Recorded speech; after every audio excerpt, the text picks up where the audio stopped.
Louvado seja Deus. Aleluia, Jesus. Glória a Deus. Santo, santo, santo é o teu nome, Senhor. Bendito és tu, ó Deus. Aleluia. Obrigado, Senhor. Obrigado, ó Deus. Em nome de Jesus. A paz do Senhor, meu irmão, minha irmã. Eu gostaria de ler dois textos na carta de Paulo aos Filipenses, que é a carta que nós estamos estudando na escola bíblica, né? A revista oficial da igreja, nesse trimestre, está estudando Filipenses. E eu gostaria de ler o capítulo 4, versículos 6 e 7. Amém? Filipenses, está lá no Novo Testamento, viu? Ainda está lá. Não mudaram não. Tá bom? Filipenses capítulo 4, versículos 6 e 7. A palavra de Deus nos diz: não estejais inquietos por coisa alguma, ante as vossas petições ou orações, sejam em tudo conhecidas diante de Deus, pela oração e súplica, com ações de graças. Vou repetir: não estejais ansiosos por coisa alguma, antes as vossas petições sejam em tudo conhecidas diante de Deus, pela oração e súplica, e com ações de graças. E a paz de Deus, que excede a todo entendimento, guardará os vossos corações e os vossos sentimentos em Cristo Jesus. Amém? Curve a sua cabeça, feche os seus olhos. Nós vamos falar mais uma vez com Deus, pedindo a Ele que use a sua palavra e que a fé venha pelo ouvir e o ouvir a palavra de Deus. Amém? Que Ele gere em nosso coração pela fé, né, a bênção que Ele deseja que alcancemos. Deus eterno, Criador dos céus e da terra, louvado, exaltado e glorificado seja o teu nome. Tu és o Deus vivo, Criador de todas as coisas, e aqui estamos buscando a tua face, em nome de Jesus, pelos méritos de Jesus, pela graça de Jesus, pelo sangue de Jesus. Entramos na tua presença para te render glória, para te dar aleluias, para bendizer o teu nome, porque tu és digno de tributo, tu és digno de honra, tu és digno de louvor, tu és o grande Deus, aleluia. E nós oramos a ti, ó Pai, em nome de Jesus, para te agradecer pelo teu imenso e grande amor, pela graça infinita do teu Filho, pelas consolações do teu Espírito, pelas tuas promessas que são fiéis e verdadeiras, e pela oportunidade que tu nos concede de estar em tua casa de oração. Venha nos abençoar, venha falar com teu povo, edificando, consolando, exortando, ouvindo as suas orações, consertando os seus caminhos, abençoando as suas vidas e nos ajudando em nome de Jesus, com o perdão de nossos pecados, que nós reconhecemos. Pecamos pelo pensar, falar e proceder, mas te pedimos perdão, te pedimos misericórdia, em nome de Jesus. Amém e amém, Senhor. Podeis assentar, meus irmãos e irmãs. Mais uma vez, a paz do Senhor para todos vocês, para os pastores, presbíteros, diáconos, diaconisa, membros, congregados, amigos, todos aqueles que estão aqui e os que estão aí no mundo virtual, né, sentados no seu sofá, talvez lá no outro lado do mundo, embaixo de uma árvore com um celular, não sei. Deus sabe onde você está, quem você é e o que você quer com Ele. E eu espero que você alcance da parte dEle toda a graça e toda a misericórdia necessária. Amém? Hoje nós vamos falar sobre oração. Sobre oração, né? Desde 1982 que eu falo de oração. É difícil um pastor terminar um mês de pregação na igreja sem falar em oração. É impossível. Oração é algo que faz parte do dia a dia da igreja e da vida do crente. Oração é semelhante a respirar. Ninguém vive sem respirar. Crente nenhum vive sem oração. Ou pouca, ou mais ou menos, ou muita. Tem crente que ora pouco, né? Quando ele está lá aperreado, como diz lá no meu Pernambuco, que o calo está doendo, ou o sapato está apertando, aí ele, oh meu Deus, né? Aí, Deus é misericordioso, socorre ele lá, né? E tira a pedra do sapato, né? Tem outros que oram um pouco mais. E tem outros que oram muito. Mas quando a gente fala de oração, né? E essa meditação que eu trouxe hoje para vocês, em nome de Jesus, eu estava lendo um curso que eu já dei há muito tempo atrás sobre intercessão, né?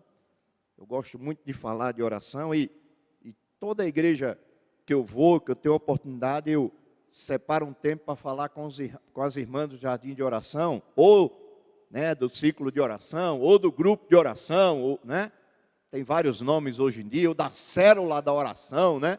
Não importa, o importante é orar, né? Se no grupo, se na célula, se no jardim, tem que orar. E eu gosto sempre de passar esse curso nas igrejas onde eu congrego, né? Onde eu tenho a oportunidade de ter um tempo para isso. E o material eu estava estudando de ontem para cá e peguei uma parte dele e trabalhei essa mensagem pela graça de Deus para falar com vocês hoje. Por que a igreja deve orar? Por que devemos orar? Se sairmos perguntando pelos corredores da igreja, aqui nos bancos, as respostas vão ser as mais diversas possíveis. Devemos orar porque somos cristãos. Devemos orar porque somos crentes. Devemos orar porque fazemos parte da igreja. Todas essas respostas são válidas. Mas quando a gente começa a falar de oração, ou pregar sobre oração, ou estudar sobre oração, ou praticar oração, a primeira coisa que nós devemos entender é o que não é oração. O que não é orar? Para que às vezes a gente entenda uma coisa com mais perfeição, a gente primeiro tem que entender o que ela não é. E aí, tendo esse entendimento, nós vamos entender melhor o que aquilo é, o que aquela coisa é. Então, por exemplo, o que não é oração? Eu numerei aqui algumas coisas, ou alguns fatos. Por exemplo, oração não é uma reza mecânica, fria, sem vida e sem graça. Isso não é oração. Isso é apenas repetições de palavras. Em segundo lugar, oração não é um discurso de palavras difíceis. Deus não está preocupado se você vai chegar diante dele e falar palavras bonitas, teológicas, né, diante dele. Não. Deus até entende. Deus até lhe agraciou com um vocabulário rico e importante, né? Mas para Deus tanto faz você orar, meu Deus, como meu Deus. Se você não tem um vocabulário rico, né? Eu trabalhei com uma irmã, trabalhei 34 meses na igreja, né, que ela congregava, e ela só chamava Deus de meu Deus. E eu fiquei 34 meses tentando corrigir ela e não consegui. Aí eu desisti. Porque fazia parte, né, da cultura dela, ela só sabe se expressar daquele jeito. Mas mesmo chamando Deus de meu Deus, era uma das pessoas que eu mais pedia oração e que mais orava na igreja e Deus atendia. Terceiro, oração não é dar ordens a Deus. Não caia nesse erro, porque oração não é ordenar a Deus o que ele deve fazer e como ele deve fazer. Porque geralmente a oração se pensa que é o servo se aproximando do Senhor, o inferior se aproximando do superior, o pecador se aproximando do santo, o fraco ir na presença do Todo-Poderoso. Então não tem como dar ordem a esse Deus. Você tem que chegar diante dele com humildade. Em quarto lugar, oração não é dar conselhos a Deus. Tem gente que ora e ele fica aconselhando Deus, né? Olha, Senhor, né? Eu estou precisando disso, mas se o Senhor me der assim, assado, né? Ele fica aconselhando Deus como Deus agir.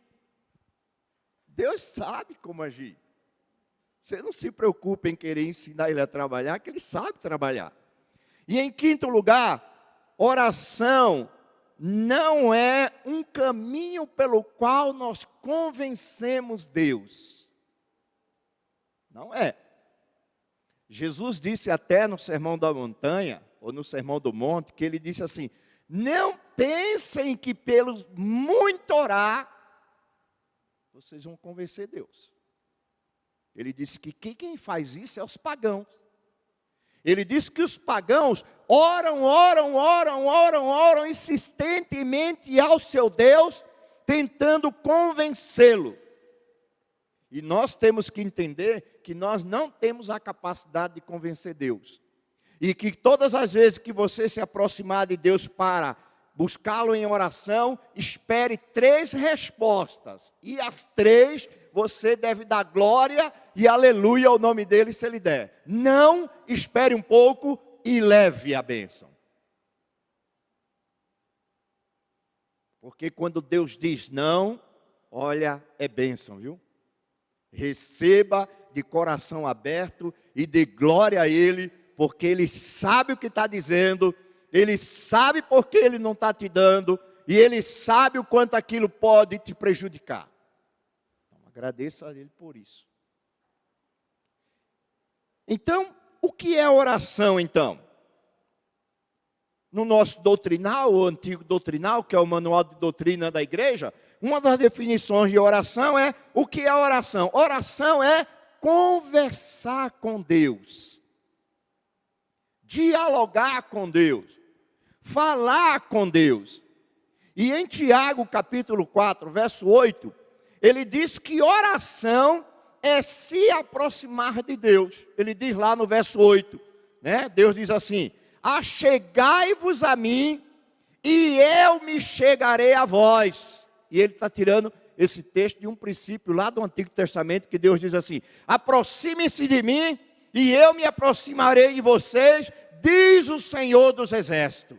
Então, oração é se achegar a Deus, é se aproximar de Deus, é se achegar um pouquinho mais perto dele. Oração é uma coisa tão íntima, de tanta comunhão, que Jesus disse assim: quando você quiser orar, tem um quarto na tua casa, entre nesse quarto, feche a sua porta, e lá você vai ter um encontro especial com Deus. E ele diz assim: feche o seu quarto, né? Feche a sua porta, entre no seu quarto, se ajoelhe, e Deus virá a você, e você irá a Deus. Haverá um encontro.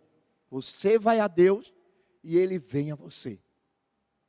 Porque Jesus diz assim: e o teu Pai que te vê em secreto, te ouvirá, te verá e te responderá.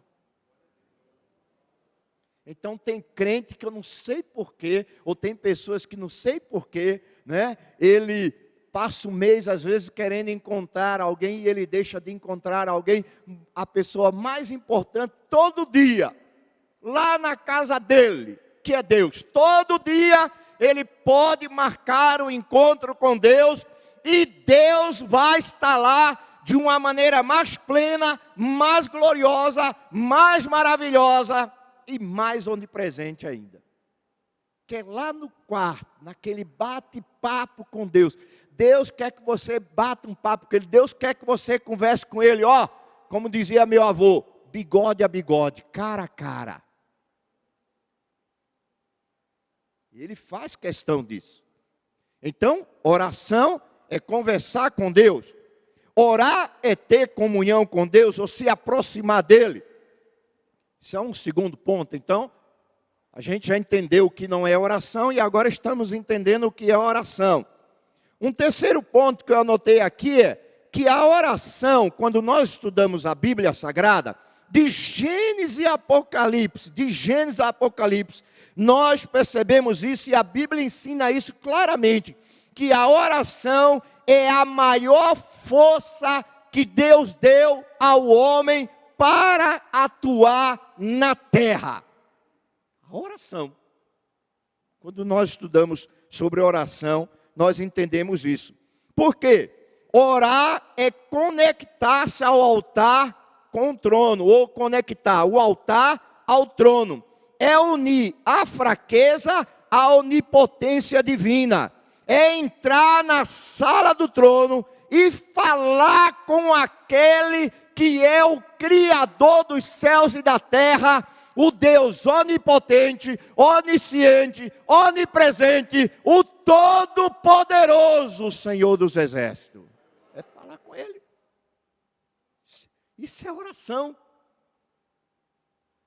É entrar na presença daquele que é majestoso. É ter uma audiência com Deus. Pastor, mas eu sou pecador. É você mesmo, pecador, que ele decidiu que fizesse isso.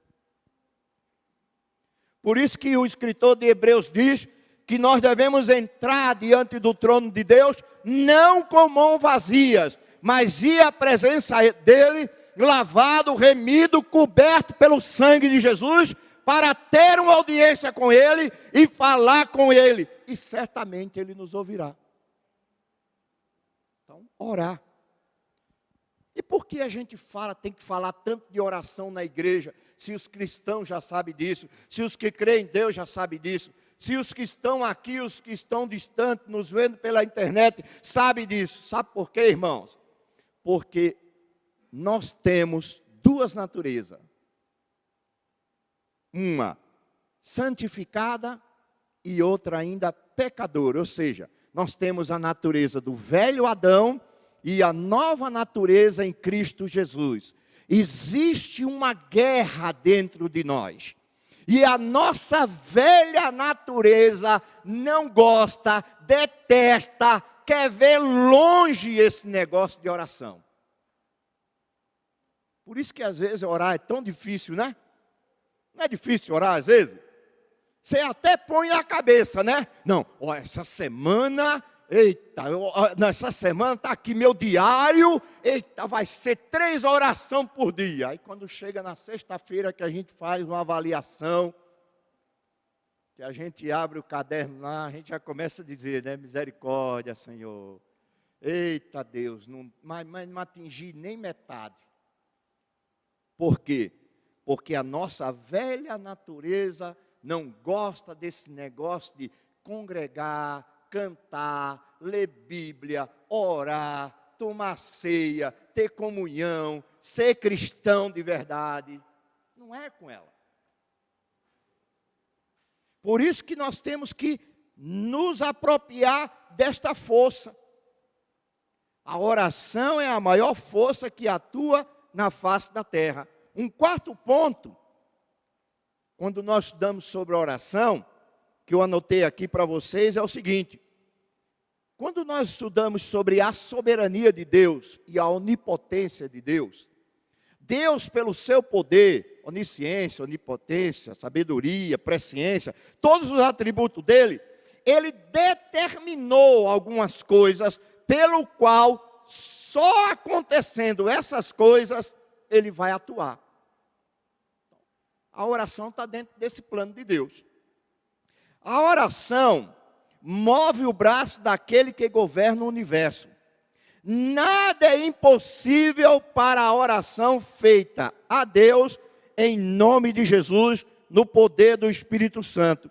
Porque nada é impossível para Deus. Tudo quanto Deus pode fazer, pode ser alcançado pela oração, porque assim determinou Deus que ele agiria de maneira assombrosa, maravilhosa, gloriosa, se o seu povo orar. O grupo de louvor cantou aqui, né? Os irmãos e as irmãs cantou o louvor aqui, que eu gosto daquele versículo, segundo da Crônica 7,14. Eu chamo aquele versículo do se. Se. Se o quê? O que está lá? O se. Eu não sou gramático, nem sou doutor em português, eu aprendi mal o pernambuquês, né? De vez em quando não me acho estranho se eu falar que estou aperreado, né? Ou estou apoguentado. Isso é a linguagem lá da minha terra, né? Mas, pelo que eu entendo, é uma condição, né, pastor Alan? Está lá no texto, né? Se o meu povo, pronto. Está lá. Quer a bênção? Faça o que vem depois do se. Se o meu povo, né, se humilhar, orar, buscar a minha face, abandonar os seus maus caminhos, que é se converter, aí ele diz, né? Então, olha, antes do então tem um se. O então não vai acontecer se o se não acontecer. Tem duas coisas ali, né? Parece dois irmãos, né? Irmão se e irmão então. Então, se os dois não trabalhar junto, nada acontece. Então, a oração, ela é determinada por Deus como um meio pelo qual, se o seu povo praticar, ele vai agir. Ele vai operar. Por isso que a Bíblia está cheia de promessas sobre a oração. Se tem uma coisa que os cristãos precisam entender, é que se tem uma coisa que vale a pena fazer, praticar, se dedicar e amar, é oração. É oração. E ele tem também que entender que quando a gente estuda batalha espiritual, existe um cidadão, um inimigo, que vai fazer de tudo. Não um inimigo, né? 3 inimigos, que eu chamo de a trindade do mal, né? O diabo, a carne e o mundo. Esses 3 vai trabalhar muito para você não ter uma vida de oração. Mas eles se unem, mas é um trio perfeito de ação contra você, para você não orar. Então, foi determinado por Deus que determinadas coisas Ele só vai agir, Ele só vai fazer, Ele só vai executar se o seu povo orar. Se a igreja orar. Se os seus filhos e suas filhas buscarem a sua face. Então, isso é uma determinação dele. Então, já entendemos que oração não é uma reza fria, não é um discurso, né, de palavras bonitas diante de Deus, não é dar ordem a Deus, não é dar conselhos a Deus, não é tentar convencer a Deus, e que oração é conversar com Deus, se aproximar com Deus, e entendemos também que oração é um poder, é uma força, é uma graça, é um meio que Deus deu ao homem de se comunicar com Ele. Veja que a oração é algo tão maravilhosa, tão gloriosa, que você não precisa marcar audiência para falar com Deus. Você pode estar lá dentro do trenzão que vai para Goianás, né? 6 horas da tarde, aquele trem que eu já peguei. Ou para o Itaim Paulista, né? Que você entra assim, o povo na maior delicadeza, né? Pois não, pode entrar, né? Seja à vontade. Ô, meu Senhor, essa cadeira é sua aqui, né? Você não entra, você é carregado, né? Fica na porta para você ver o estouro da manada. Se tu não chega lá no outro lado pedindo para Deus te ressuscitar, né? Então, mesmo naquele aperto ali, naquele sufoco, você pode ou não falar com Deus? Pode. Você pode estar sentado na banca ou num banco de um hospital. Você pode falar com Deus. Você pode estar dentro de um ônibus. Você pode falar com Deus. A Bíblia diz que teve um cidadão que falou com Deus na barriga de um grande peixe. Ele estava lá, no fundo das profundezas do mar. Ninguém mais ouvia ele. Ele não ouvia mais ninguém. Mas ele disse: eu clamei ao Senhor do coração da terra. E ele me ouviu da sua santa morada. E me livrou da morte. Foi um tal de Jonas, que a gente fala tanto para as crianças, né? Tem crente, né? Oh, meu filho, Jonas foi engolido pela baleia e, né? E orou e Deus ouviu. É verdade. Pastor, mas baleia não engole gente. Meu irmão, se a Bíblia dissesse que uma sardinha engoliu Jonas e depois colocou ele na praia, eu iria acreditar. Porque para Deus nada é impossível. Nada. Deus é Deus e acabou, não tem conversa.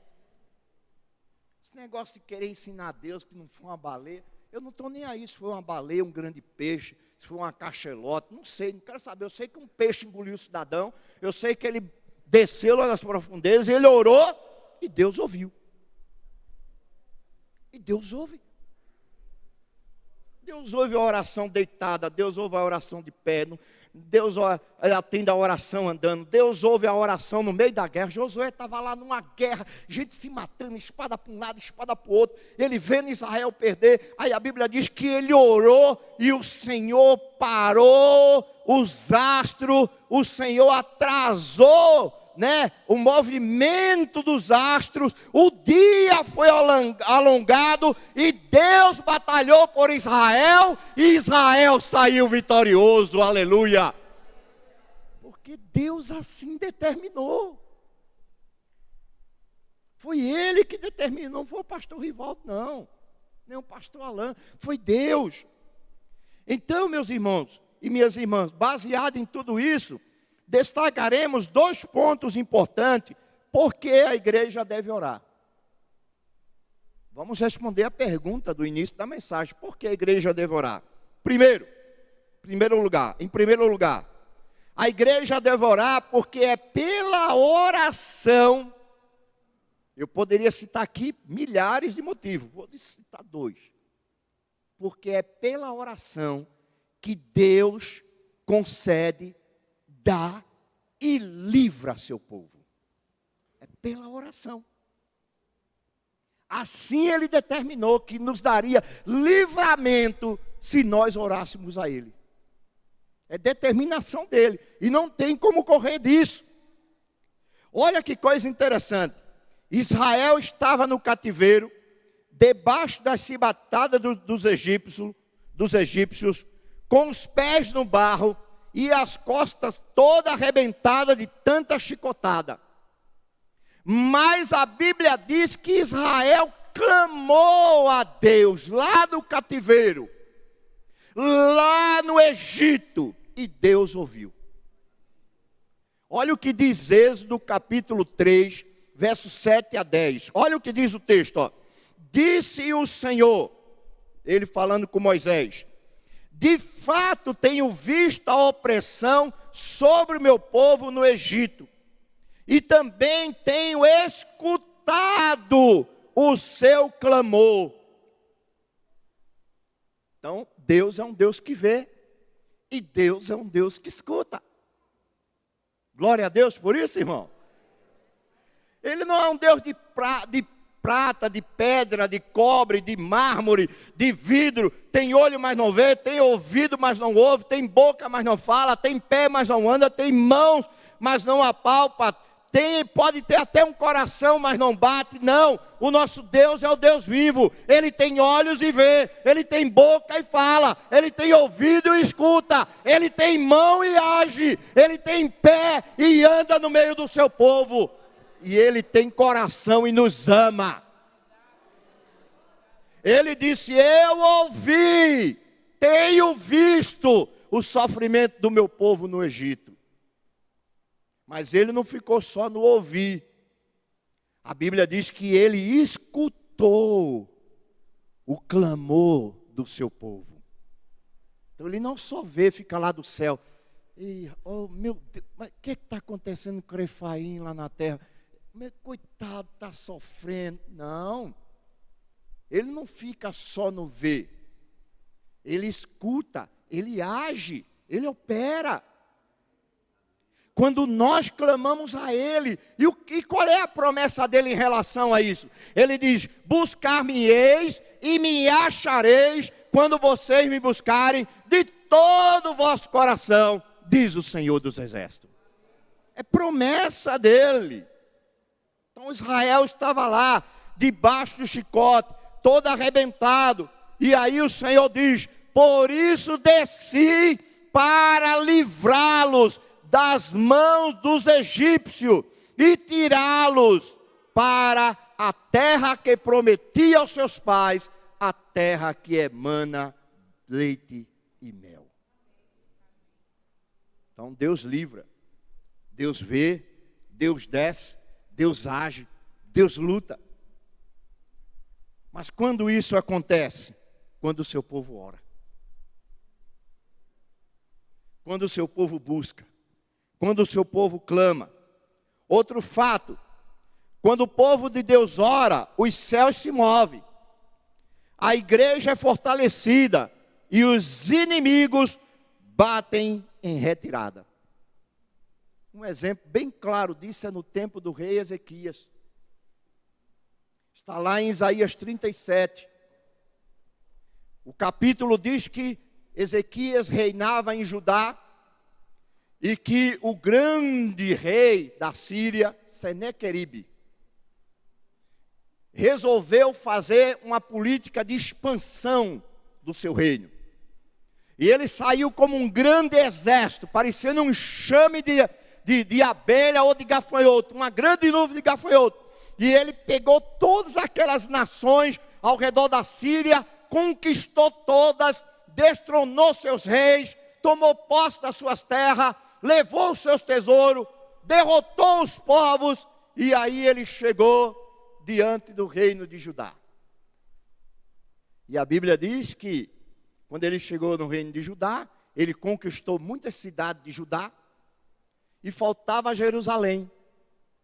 E aí ele chegou diante dos muros de Jerusalém, e o povo de Judá estava acuado, preso, dentro de Jerusalém. E o rei Ezequias, seus príncipes, seus comandantes, os poderosos e o povo, no muro via aquele enxame de gente, de soldados, armado até os dentes, um exército super poderoso para a época. E aí alguém gritou lá embaixo. Alguém gritou, começou a gritar, feito um louco. Saiba tu, Ezequias, que teu Deus não vai te livrar. Os deuses das nações caíram diante de nós. Os deuses das nações não foram nada diante do nosso poder. Estamos aqui, não adianta tu clamar ao teu Deus, porque nem Ele vai te livrar. Aí a Bíblia não diz que o rei se jogou lá de cima do muro, disse, não tem mais jeito, vou me matar, vocês ficam aí, já era. Se jogou, a Bíblia não diz. A Bíblia diz que o rei saiu e foi para a casa de Deus.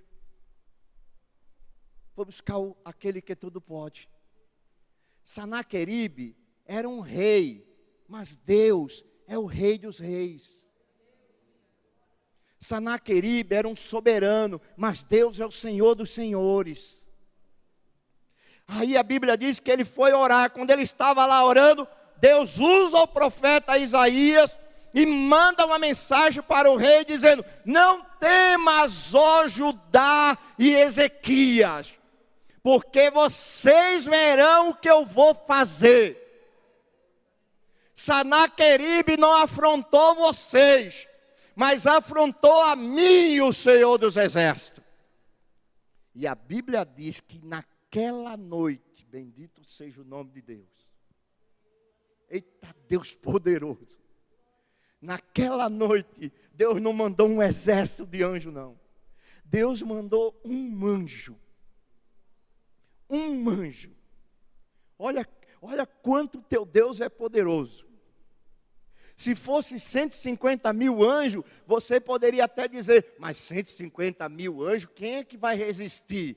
Foi um anjo, um anjo, um.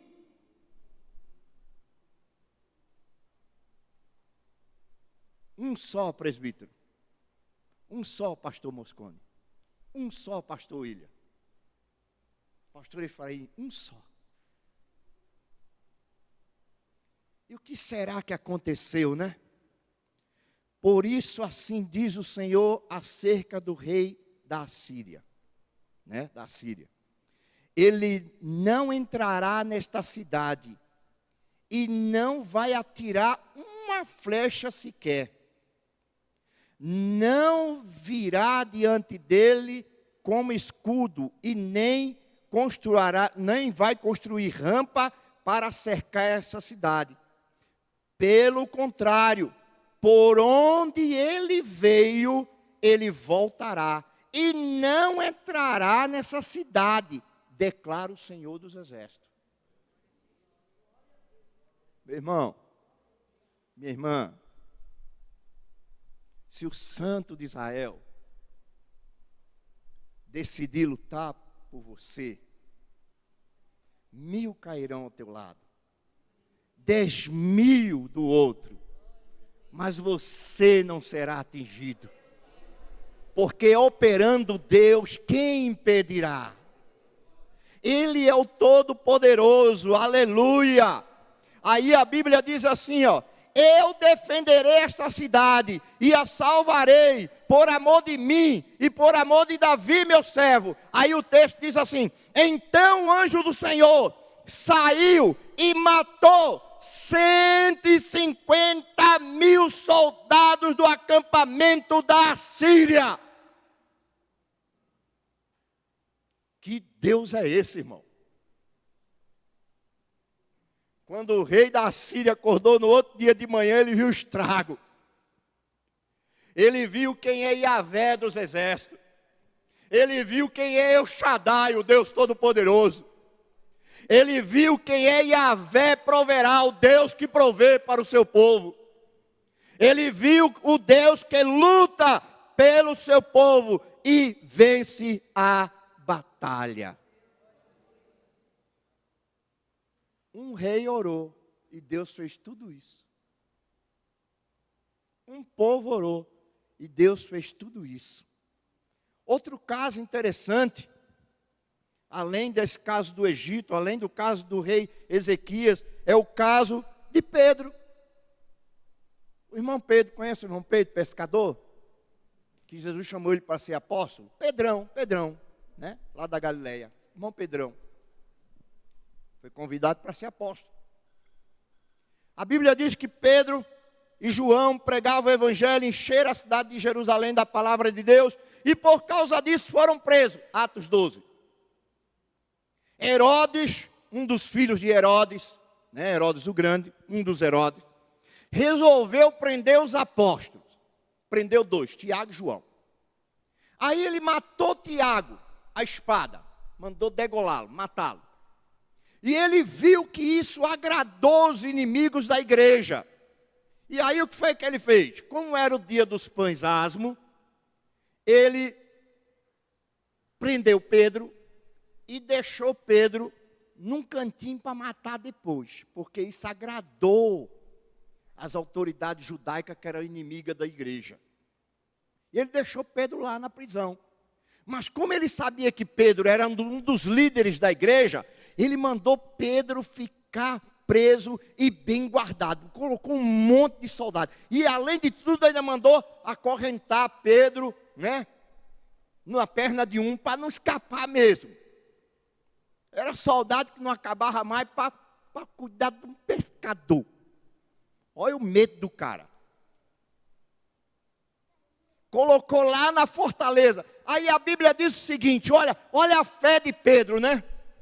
De noite, Pedro lá preso, no outro dia ia morrer. Mas a Bíblia não diz que Pedro estava se escabelando, rasgando as suas vestes, lamentando, falando, avisa ao presbitério que eu vou morrer amanhã. Pede para alguém aqui vir pegar a credencial, me fazer a extrema unção. A Bíblia não diz isso. A Bíblia diz que Pedro dormia. Rapaz, se fosse comigo, eu tinha passado a noite em claro. Eu confesso para vocês. E ele dormia, ele estava lá dormindo. Mas veja o que diz o texto, olha o que diz o texto. Ó. Nessa ocasião, o rei Herodes procedeu ou ordenou que se perseguisse a igreja e que se prendesse e que maltratasse alguns. E mandou matar a espada Tiago, irmão de João. Vendo que isto agradava aos judeus, perseguiu, prendendo também Pedro, durante a festa dos pães sem fermento. Tendo-o prendido, lançou no cárcere, entregando-o para ser guardado por 4 escoltas de 4 soldados cada uma. É soldado que não acaba mais. Herodes pretendia submetê-lo ao julgamento público depois da Páscoa. Aí veja o que o texto diz. Olha o segredo aqui. Olha o segredo da vitória. Verso 5. Pedro então ficou detido na prisão. Aí Lucas coloca uma frase aqui que eu acho fantástica, maravilhosa. Quando eu leio, eu dou glória a Deus. Porque ele diz assim, ó. Mas a igreja orava por ele intensamente. Alegrai-vos na esperança, sede paciente na tribulação, perseverai em oração. Pedi se vos há, batei e abri-se vos há, buscai e acharei, porque quem bate, a porta vai se abrir, quem pede, vai ser ouvido, e quem busca, vai ser escutado. Mas tem que insistir. E contou-lhes uma parábola sobre o dever de orar sempre. Não é de vez em quando, sempre e nunca esmorecer. Está na palavra, está tudo isso na palavra. E a igreja orava por ele incessantemente. Aí, o que acontece? O irmão Pedro estava lá. A Bíblia diz que de repente um clarão resplandeceu dentro da cela.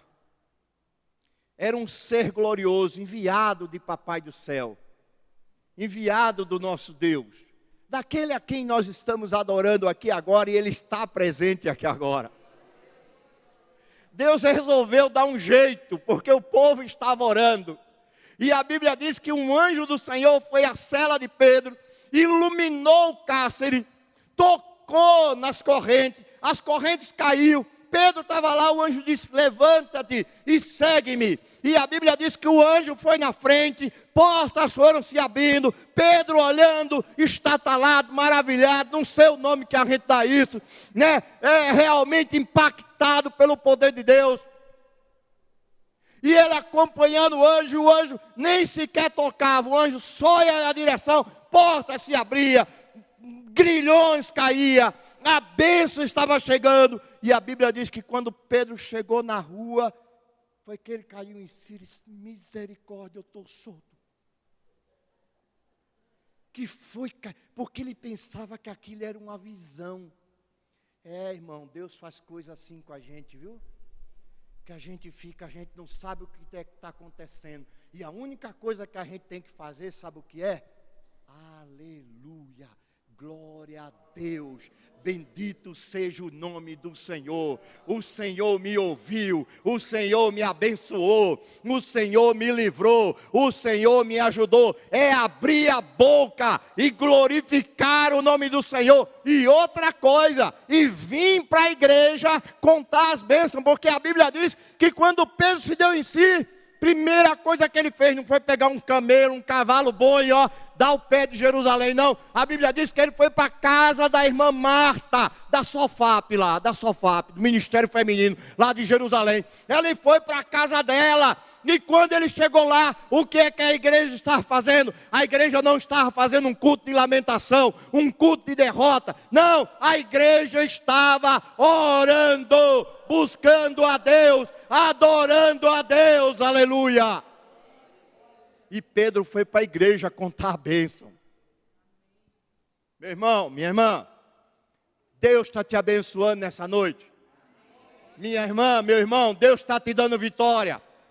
Agora, por favor, quando você ganhar a bênção, abre a sua boca, glorifique a Deus e venha na igreja contar as maravilhas e os milagres do Senhor nosso Deus, aleluia. Porque o Senhor é bom e a sua misericórdia dura para sempre. Então você viu aqui quanta coisa? O povo orou, Deus deu livramento. O povo orou, Deus viu. O povo orou, Deus desceu. O povo orou, Deus lutou. O povo orou, Deus livrou. O povo orou, Deus deu livramento. O povo orou, Deus mandou o anjo. O povo orou, Deus abriu as portas. O povo orou, Deus livrou do cativeiro. O povo orou, Deus livrou o povo de uma batalha ou numa batalha. Tudo por meio da oração. Eu acho que a igreja deveria gastar muito mais tempo em oração, viu? Se tem uma coisa que eu me preocupo é com a juventude da igreja. Todos os dias eu peço a Deus, Senhor, manifesta a tua glória aos jovens da igreja.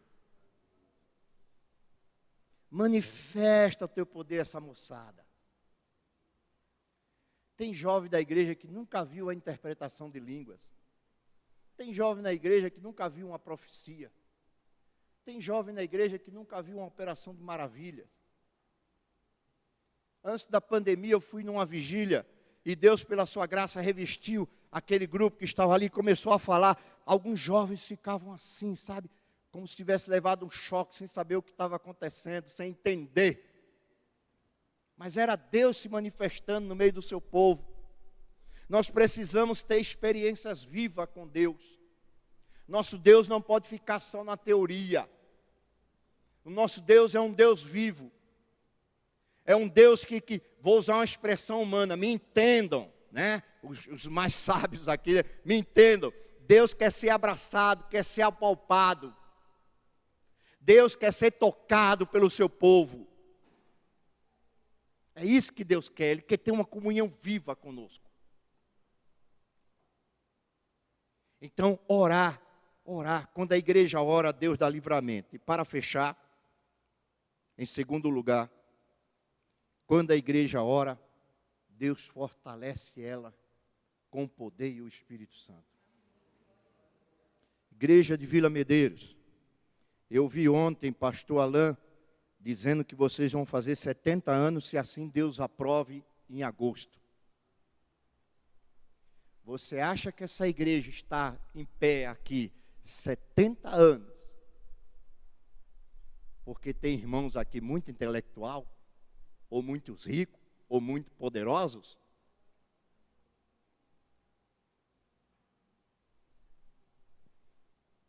Essa igreja chegou até onde chegou e vai mais além, porque sempre teve homens e mulheres que criaram calos no joelho, que colocaram a boca no pó,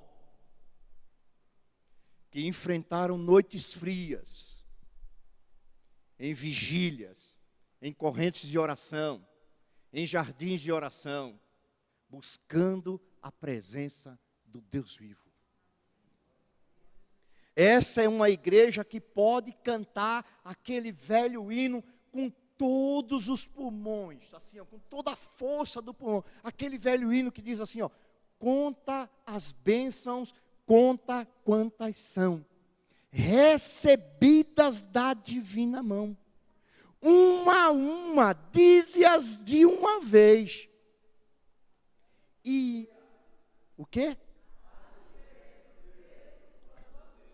Não, mais forte, mais forte. Hás de ver surpreso o quanto Deus já fez. Está fazendo e vai fazer. Aleluia! Por que a igreja deve orar? Porque é isso que Deus quer que ela faça. Aí o pastor Alain leu um texto, não combinei com ele, mas ele leu, eu vou reler de novo. Atos 4:31. Diz assim, ó. E tendo orado, moveu-se o lugar em que estavam reunidos. Todos foram cheios do Espírito Santo e com ousadia anunciavam a palavra de Deus. Quando a igreja ora, Deus a fortalece no seu poder. Deus a move, Deus a agita, Deus enche do Espírito Santo, Deus dá ousadia. Irmão, se tem uma coisa que nós estamos precisando nesses dias, Igreja Adventista Promessa, você, meu irmão, minha irmã que está me ouvindo aqui, ou você que me vê pela internet, o que nós estamos precisando nesses dias é de ousadia, é de uma fé viva, uma fé real no Deus Todo-Poderoso. E quem é que pode nos dar essa ousadia? Precisamos ter ousadia para impor as mãos sobre as pessoas e elas serem curadas, demônios serem expulsos, batizados no Espírito Santo, os irmãos. Precisamos de ousadia para pregar o Evangelho para a glória do nome do Senhor Jesus.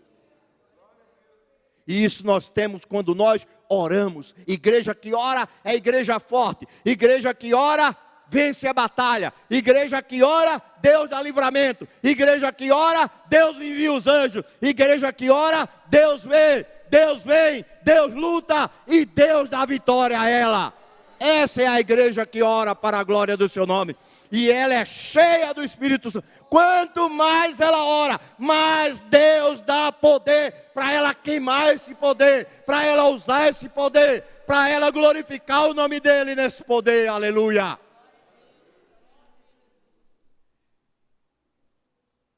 Bendito seja o nome do Senhor. Eu vou encerrar, pastor, porque eu fico empolgado. Quando eu falo desse Deus, eu fico empolgado. Eu fico animado. A minha alma inflama diante dele. Porque eu já vi coisas tremendas. Esse Deus fazer e ele faz. Eu acredito nisso. Eu me lembro, pastor William, o senhor que está me ouvindo aqui, com a sua digníssima esposa e os demais irmãos. Eu estava saindo da igreja presbiteriana e voltando para a igreja Adventista Promessa. Nasci na Promessa, fui apresentado na Promessa. Com 14 anos, meu pai saiu do bairro de Vasco da Gama e foi morar na cidade de Paulista. A gente se distanciou da igreja, terminamos nos desviando da igreja. Eu voltei com 17 anos e 6 meses, aceitei o Evangelho, ou o Senhor me aceitou na igreja presbiteriana. E aí eu comecei a ler a Bíblia intensamente, e a questão do sábado me incomodava. E eu percebia que a igreja de Atos guardava o sábado e acreditava no batismo do Espírito Santo. E os irmãos presbiterianos não têm essa crença, não têm essa fé, não têm essa prática. E um dia eu cheguei na casa de minha mãe e falei para minha mãe assim: mãe, a senhora conhece alguma igreja que guarda o sábado e crê no batismo do Espírito Santo? Porque eu era presbiteriano, eu ia no 7º dia, depois que minha avó me convenceu do sábado, eu ia no 7º dia e estudava sobre o sábado. E à noite eu ia me reunir com a moçada da Assembleia de Deus e via lá, batismo do Espírito Santo, profecia, cura. E eu ficava no jogo, presbiteriano, 7º dia, assembleano. Né? Nesse jogo aqui, nesse tripé aqui, vai para lá, vai para cá. E eu dizia, meu Deus, eu preciso de uma igreja que tenha tudo isso. Uma igreja só. Aí um dia eu cheguei na casa de manhinha, né? Cheguei lá, sentei, falei: mãe, a senhora sabe de alguma igreja que crê no batismo do Espírito Santo e guarda o sábado? Minha mãe olhou para mim assim, com a face de espanto, disse assim: meu filho, mas é a igreja que você nasceu. Irmão, eu tinha esquecido, a promessa tinha sido apagada da minha mente.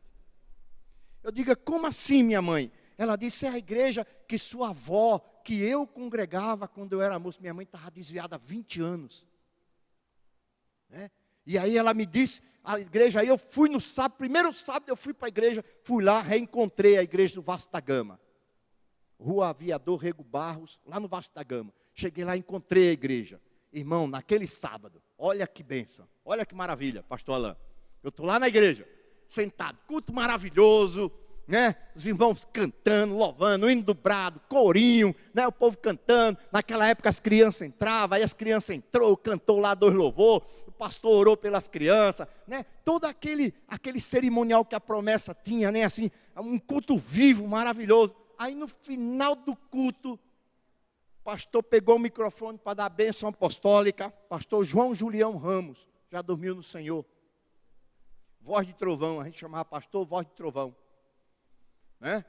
Ele pegou o microfone, quando ele estava se arrumando, se aprontando para dar a bênção, entra 2 diáconos carregando uma mulher no braço. Só pele e osso. Só pele e osso. Uma senhora carregada nos braços, levaram até lá na frente. Quando ela entrou, o ambiente se encheu de um mau cheiro. Ela estava apodrecendo em vida. Era uma irmã da igreja. E deram o microfone para ela pedir oração. E ela disse assim: irmãos, eu vim aqui pela última vez, porque eu só tenho mais um mês de vida, segundo os médicos. Eu estou com câncer em estado terminal. E eu vim aqui me despedir dos meus irmãos e das minhas irmãs, e agradecer o amor e o carinho dessa igreja. E ela falou, despediu. Aí o pastor Julião, quando ela terminou, o pastor disse assim: chama as crianças para dentro da igreja. Chama os diáconos. Quem estiver lá fora, chama todo mundo para dentro da igreja. E encheu a igreja. Quem estava nos departamentos, nas salas lá, encheu a igreja, ficou cheia. Ele disse assim: diácono, tranca a porta agora, porque nós vamos falar com Deus agora. Eu vou ungir essa irmã. E se aprove a Deus, ela vai sair daqui curada. Aí eu lá no último banco, pastor Efraim, eu digo o quê? A incredulidade. A fé de Tomé bateu o meu coração. Eu fiquei lá no canto, pastor William olhando assim, eu digo o quê? Cura de câncer? Vai perder tempo.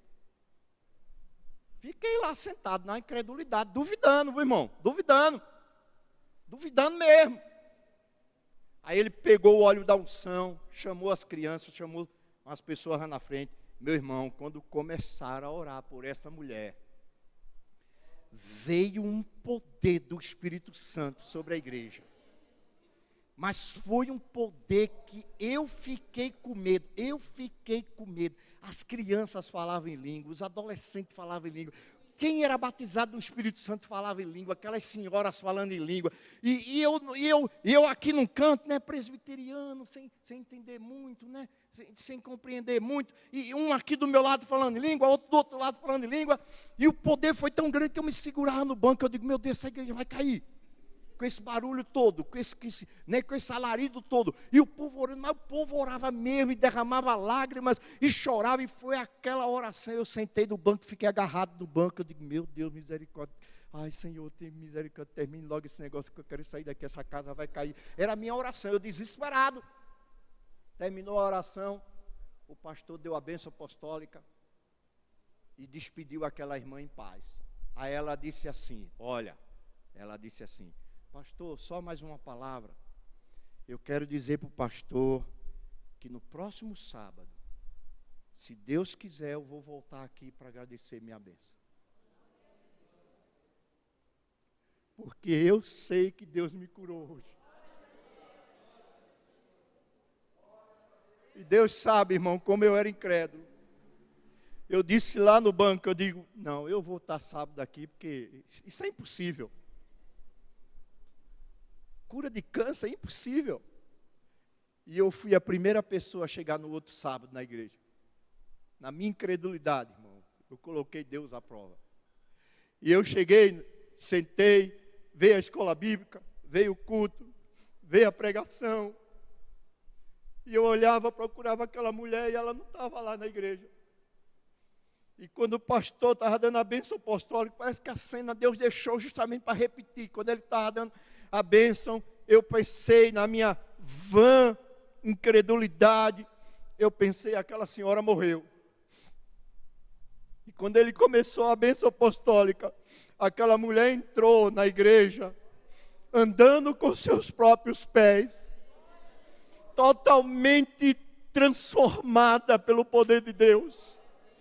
Com envelopes nas mãos, ela foi lá na frente, ela pediu a palavra, e ela agradeceu a Deus. E eu nunca vi um ser humano num estado precário em que estava aquela mulher, ser transformada em uma semana. Nem parecia a mesma mulher. A face dela estava viva. O corpo dela estava, renovado, a voz dela estava forte, e ela testificou do poder deste Deus que eu prego Ele há tantos anos, e não me canso de dizer que Ele é glorioso, que Ele é poderoso, que Ele é maravilhoso, aleluia. E naquele dia eu me tornei um adventista da promessa.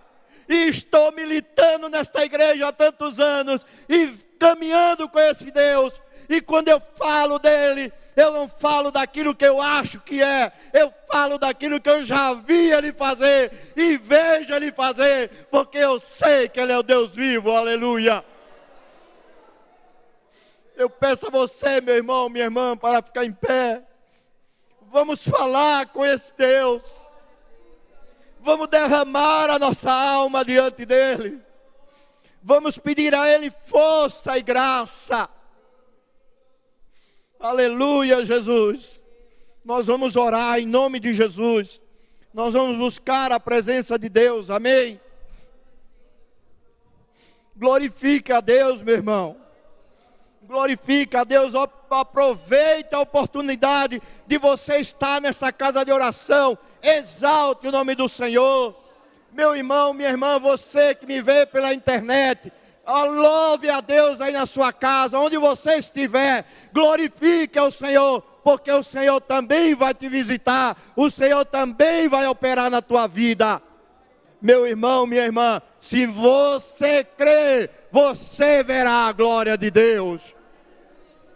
Aleluia, Jesus. Vamos orar, vamos orar. Levante a sua mão para o céu e glorifique a Deus, maravilhoso e eterno Deus. Pai de nosso Senhor Jesus Cristo, Deus da glória, Deus de poder, Deus de majestade, nós oramos, meu Pai, para que a Tua palavra que foi pregada, que foi anunciada, seja uma realidade nas nossas vidas, para a glória do Teu nome, meu Pai. Abençoa o Teu povo, as Tuas filhas e filhas que oram. Envia agora, vê, escuta, vem, opera, dá livramento, meu Pai, na vida da Tua igreja, para a glória do Teu nome. Obrigado, Senhor, por esses 40 dias de oração. Opera sinais, prodígios e maravilhas, meu Deus. Derrota o inimigo, abre portas, derrama o Teu poder, manifesta a Tua glória, derrama a Tua graça, meu Pai, para o louvor da Tua glória. Enche-nos com Teu Espírito Santo, move este lugar com Teu poder e com a Tua graça, meu Pai. Transforma nossas vidas, nos ajude a orar a Ti em todo tempo, em todo momento, meu Pai. Nos deleitarmos na oração, nos apegarmos à oração, nos derramarmos em oração diante de Ti, para a glória do Teu nome, meu Pai.